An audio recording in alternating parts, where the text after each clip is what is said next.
Hi, I'm Mr. Bisey, and I'm back again here, and I'm going to talk about how to rosin your bow. This is another important thing. Number one, don't rosin your bow in the middle of a rehearsal.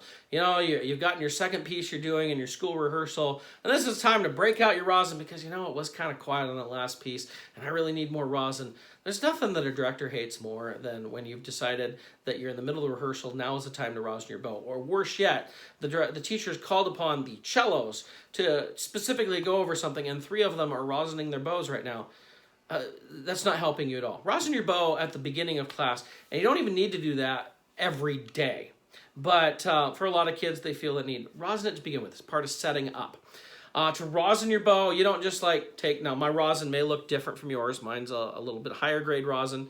Yours probably looks like a little box, if you're a beginner, like a little box with a piece of, how you call it, yellowish type of resin looking thing in it, whatever. First of all, it probably looks really smooth. Take your keys and scratch that up really well. Yes, it's going to get some dust all over the place, but it will help so that the rosin will adhere to your bow better. If you just go with the smooth, it's a lot harder to get that started. If you scratch it up, it helps get it started. If you've got rosin that's already started, you don't have to worry about scratching up with keys. You do not have to pull your keys out every time to scratch up your rosin every time you need to rosin your bow. So, we have our rosin, we have our bow, probably depending on which way you go. I'm right-handed, so I like to use the rosin in my right hand and put the bow in my left hand. If you're left-handed, it might be switched. Whatever you want. What you do is you take the rosin now. If you've been, it's got a little dust on it here. If you've been using your rosin for a while, you probably have kind of a divot in there from using it. Yes, this was at one point like a little half circle there, and you can see it's been used for a long time. So you can line that up. You start at the bottom of the bow. You fix that in, and you don't just go back and forth. You actually work it. So you go along rubbing just like this, and you slowly work your way up the bow. And as you do, you're going to see that it's going to become a little more white, a little bit better. And, you know, there are some pieces that might require you to really rosin your bow. I know I've had directors say that in this piece, I want to start this off with a great puff of rosin smoke at the beginning of the piece. So we have to have really well rosined bows. If that sort of thing happens, well, yeah, you want to rosin your bow every time and a lot before it. You don't generally need to rosin your bow a lot. If you do it fairly often, it should be good. I'd say most people probably rosin their bow maybe once a week. Like I said, you don't need to rosin it every day. You can. There's nothing wrong with that. But you just notice I went all the way out and I just came back, and now I'm just looking at it as I go. I'm going to get this rosined really well so I can show you exactly what it looks like. I'm kind of looking at the bow, making sure it looks good. You're going to find it's generally dirtier or not as white down here. In fact, you can see on mine that looks a little browner, blacker, right towards the frog. Why is that? Well, because that's where my thumb has been hitting it. And remember, if you've watched my other videos, skin oil and bow hair don't mix. Most people, your thumb just hits that from time to time. And you know what? You really don't play all the way to that. So don't worry about that so much. But if you notice, and you can see where it's gotten a little bit of dirt in that. But as it goes, it's a lot whiter. Not that it's focusing well here on my camera. Sorry about that. But it's pretty white all the way on up. Whitish yellow.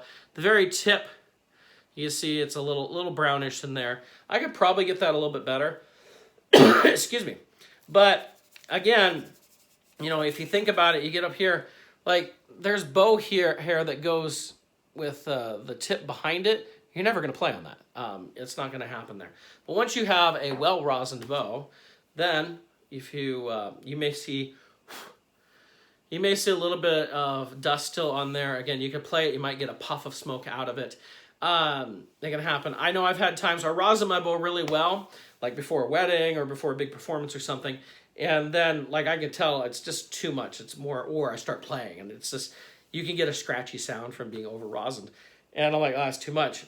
And yes, I have done this. I don't recommend it. But on my, you know, my black tux jacket, you know, taken it and just wiped it. And just to get some extra rosin off.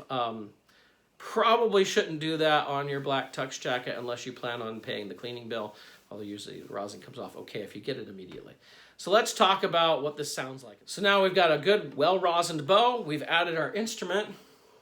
I don't know if I'm going to get a puff of smoke. Let's see. Oh, I don't know if you can see it. I can look down and I can see the rosin coming off. Let me see if you can see this. think the light's going to pick it up. You might be able to see a little bit in there.